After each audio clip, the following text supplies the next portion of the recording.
Now, I'm not going to spend as much time on the Purloined Letter as I am on The Fall of the House of Usher and then later on Hawthorne's My Kinsman Major Molyneux, because while the Purloined Letter is probably his best tale of its type, he at least thought so when he wrote to James Russell Lowell, editor of the Atlantic Monthly, a magazine that's still in existence, by the way. When he wrote to Russell, he said, this one, of the different ones that I've written like this, all with the same main character, I think this one's the best one I've done so far. You might recall that the Murders in the Rue Morgue is one of that is along these lines as well. He called them tales of ratiocination. Now we would call it the first detective fiction out there. And it's got all the elements that you would think that a detective fiction would have: a brilliant, great, genius thinker who solves the crime, bungling police officers. You got to have police officers, tripping over themselves, never knowing how to solve the crime until the brilliant guy ends up solving it. An equally brilliant villain. The minister here is the bad guy. He's blackmailing this lady, and he's got the letter all hidden, and he's keeping it to soak her for every dollar he can get from her.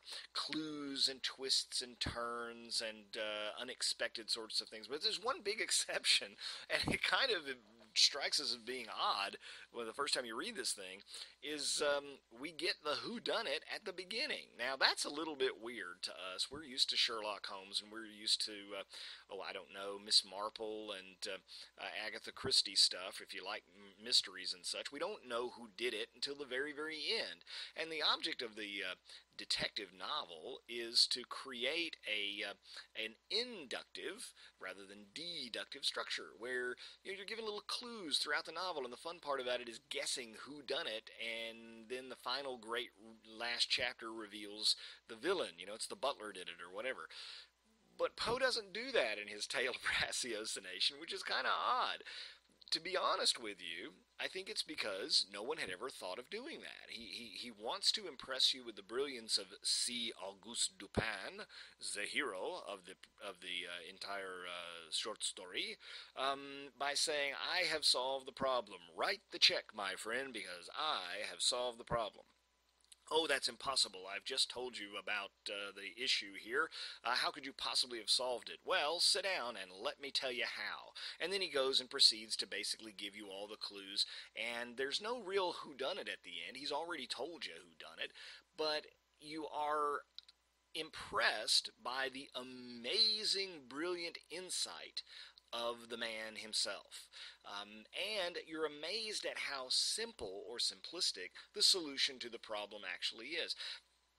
The thing about Poe's tales of ratiocination, a kind of detective fiction, or proto-detective fiction, if you will, that differentiates it from detective fiction as we know it with Sherlock Holmes, is that it focuses so much attention on the brilliance of the individual problem solver that it kind of doesn't, obviously it takes away from the suspense, but the goal here, it seems, on Poe's part is to show you kind of this super sort of uber human thinker. We're impressed with Sherlock Holmes, no question about it. He's a brilliant guy, pipe and all. We're impressed by the guy. But what Poe wants to do is to show you this model of perfect rational thinking. Sherlock Holmes has flaws. Most other great detectives have some quirk or flaw to them. After all, talk about dope addicts. Sherlock Holmes was addicted to opium or morphine. I can't remember which. I'm not a big Holmes fan.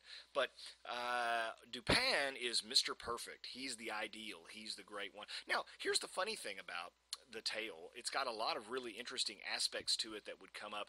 The prefect doesn't end up being able to solve all this, and only Dupin can do it. He's the guy who doesn't actually end up being able to follow through. Without Dupin, there will be no solution to this.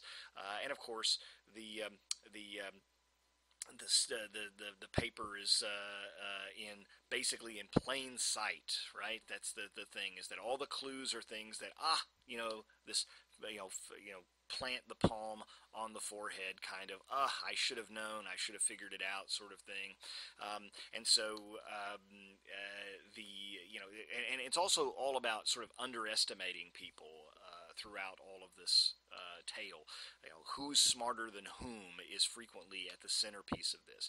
But the most important thing, really, for our purposes, is really an issue not of how it's constructed, which is kind of interesting. The fact that, hey, you got to give it credit. There was no such thing as detective fiction prior to this, so he did invent it. He really invented detective fiction. Find me somebody who's writing stuff like this prior to Poe. I don't see anybody. He invented the sort of the modern detective hero, as different as he may be from others, and a little bit too untouchably brilliant for most people's tastes, because the world just isn't that simple, for heaven's sakes. You know, it makes us feel like we're stupid for not having seen everything that he saw, but then again, you have to kind of scratch your head and say, well, now, wait a minute, how seriously are we to take Poe's tale? Because just as soon as you begin to say, you know, this Dupin guy, nobody can be that you know, prescient. Nobody can be that smart. Who could pick up on the little bitty what kind of moron? What kind of nitpicky guy would pick up on all of this kind of stuff?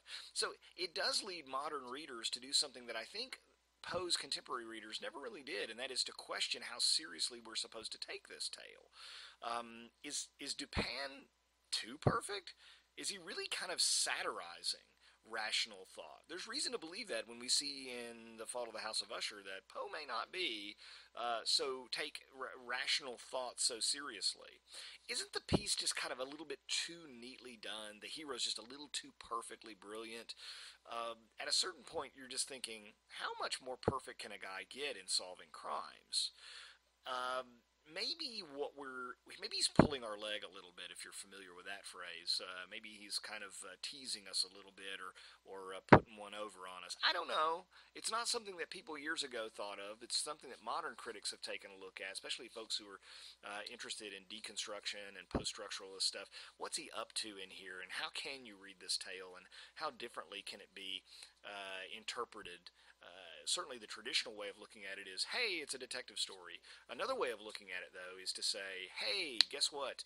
The joke's on us, because he thinks that secretly that people will be gullible enough to believe that a guy could solve crimes this way, when in fact this is silly nonsense. You be the judge. You decide. Purloined Letter is probably his best example of this type of fiction. It was fabulously popular. When this thing was published, it was a huge hit. He got good money for it. He built his reputation.